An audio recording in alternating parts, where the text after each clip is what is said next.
Hi, this is János, it's Reverb Audio, and I was looking at my channel, and this video, the full range driver speakers, and the comments I received at it, and John shared something that really touched me, and it took me 6 days of thinking, because, so this is what he shared.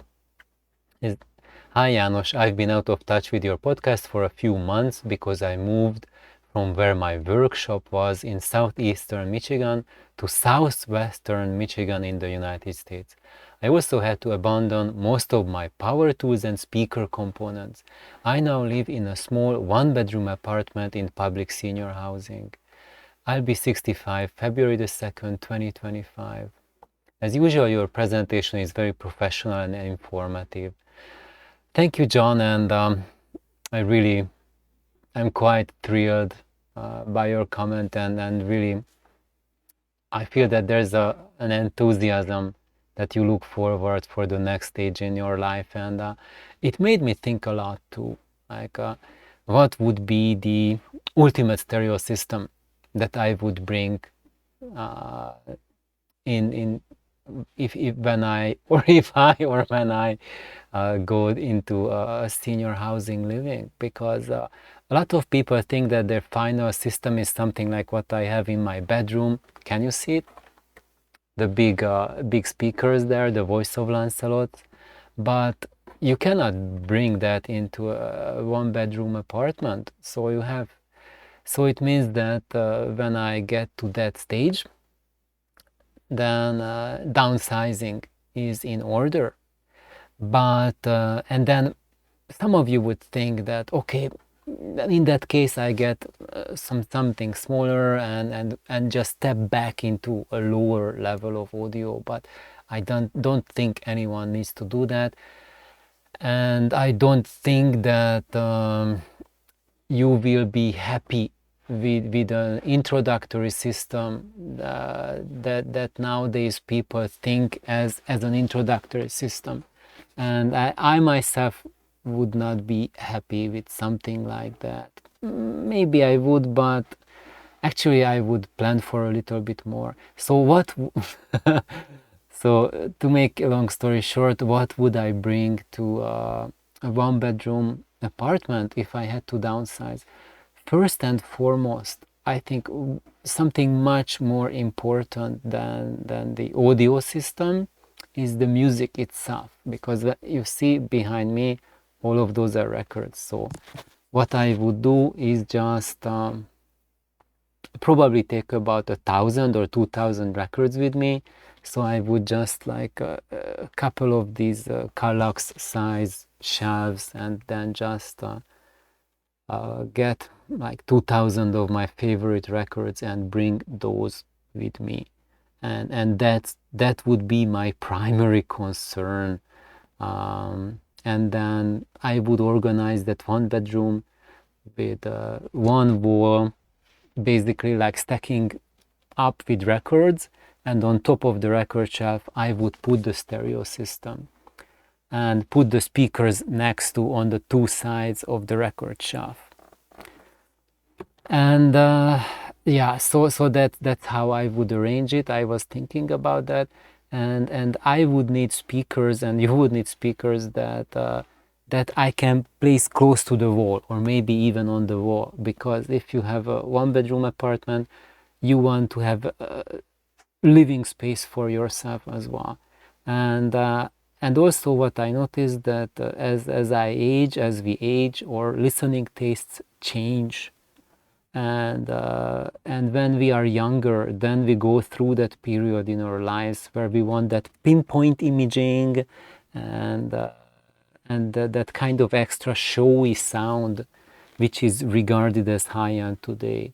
But as we mature, we go past that stage of chasing that fleeting artifice, and I found myself that that type of sound doesn't really interest me at all anymore, but I want sound that is closer to natural sound. So, and first and foremost, not just thinking about sound, but making music accessible through records and recordings. And so what that means for me is that when I listen to music, I want to be able to get connected to the music. And when you will know when you are connected, when it stops being just sound picked up through your ears, it just affects your whole being at a very different level. And for that, you don't need really big speakers like that. For me, that also happens where we are. See those tiny speakers there? Those are the AO speakers, and they can also connect me to the music, just like the big ones do. And in a one bedroom living where I have neighbors, usually probably I won't be able to listen to the system super loud anyway, so it's going to be like moderate to low listening levels, and those small speakers are just perfect, are born for that. And in fact, most people find it in today's introductory equipment or even intermediate equipment, small size, a big problem that you have to crank it to sound good, and when you play it a little quieter, it just falls apart. The sparkle life goes away, and that's it.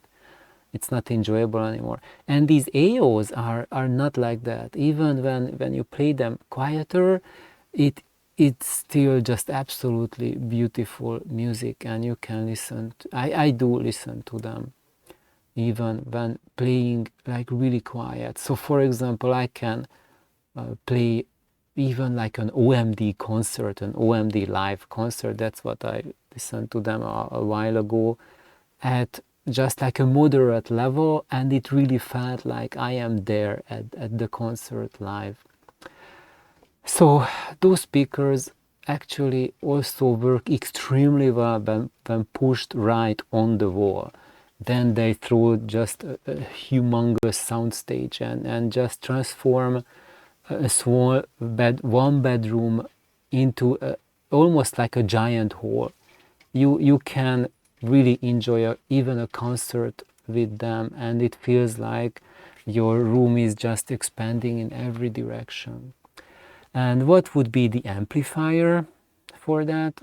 You could, I would take maybe the Darling amplifier, which is, for those of you who don't know it, I talked about it. It's a build-it-yourself amplifier. I have built several of them, and on my channel I have instructions how you can build them.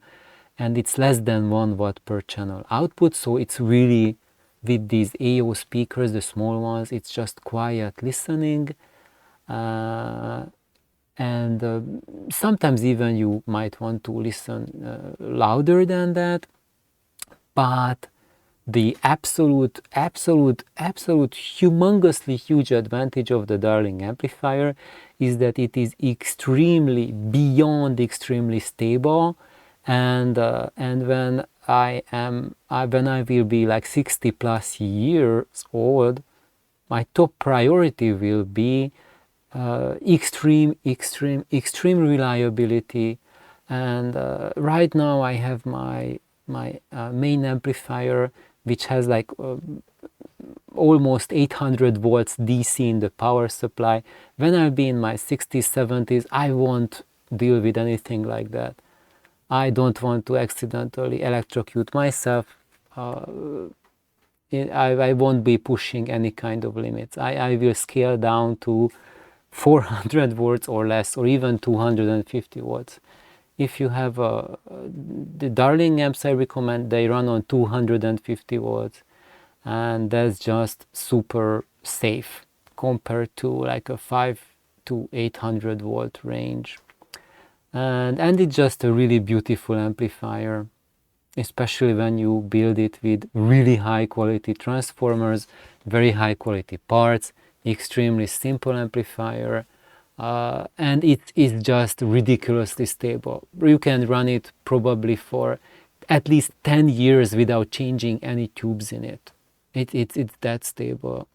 And or maybe even 20 years, and that includes the power tubes. even when you don't switch it off ever. It will run 10 years with the same set of tubes, or more than 10 years.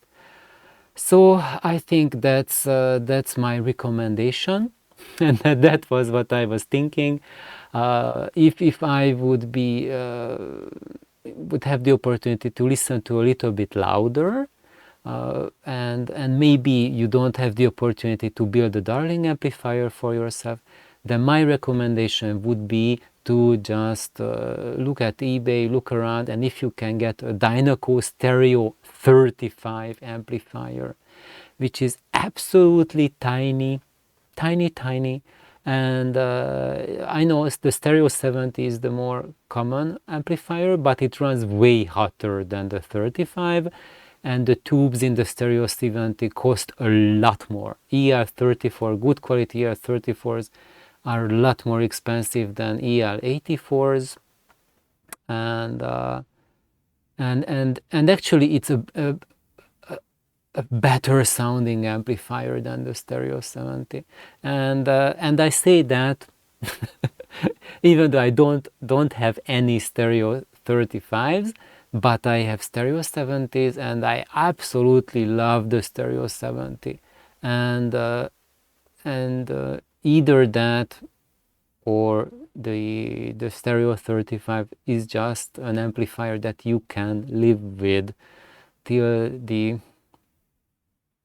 until you want to.